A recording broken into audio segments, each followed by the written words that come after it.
ശ്രീമദ് ഭാഗവതം പാരായണം ചെയ്ത് ഭഗവത് കഥകൾ പറഞ്ഞ് ഒരു ബ്രാഹ്മണൻ കാലയാപനം നടത്തി.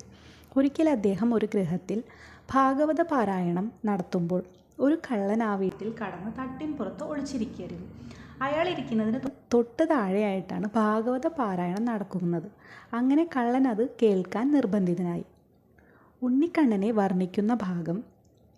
കണ്ണൻ അണിഞ്ഞിട്ടുള്ള ആഭരണങ്ങൾ അദ്ദേഹം ഏറെ വർണ്ണിച്ചു.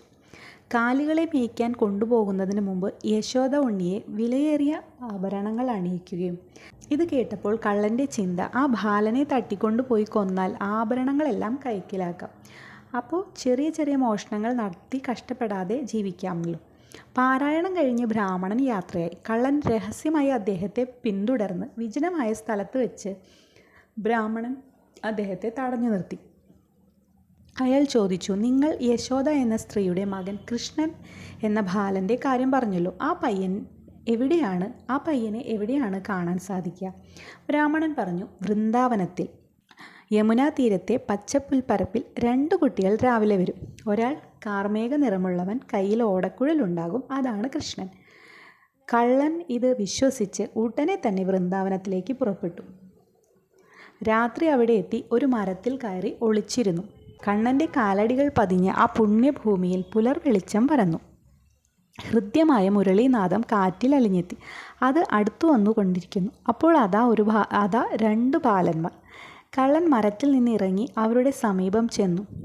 ആ ദിവ്യരൂപം, ആ പ്രേമാവതാരത്തിൻ്റെ മനോഹര രൂപം ദർശിച്ച മാത്രയിൽ കള്ളൻ മതിമറന്നുപോയി. കൈകൾ കൂപ്പി ആനന്ദാശ്രുക്കൾ ഒഴുക്കി.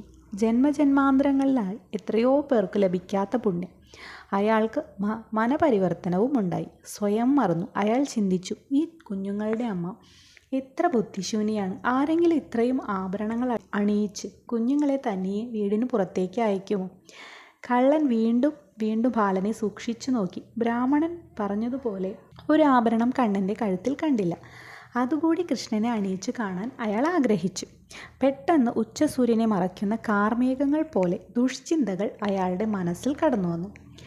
നിൽക്കൂ എന്ന് ആക്രോശിച്ച് ആ കള്ളൻ കണ്ണൻ്റെ കയ്യിൽ കടന്നു പിടിച്ചു.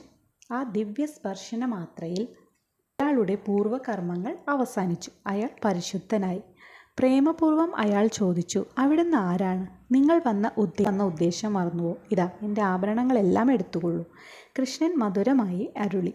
കള്ളൻ ആശയക്കുഴപ്പത്തിലായി. ഇതെല്ലാം എനിക്ക് തന്നാൽ കുഞ്ഞിനെ അമ്മ വഴക്കു പറയില്ലേ? അയാൾ ചോദിച്ചു.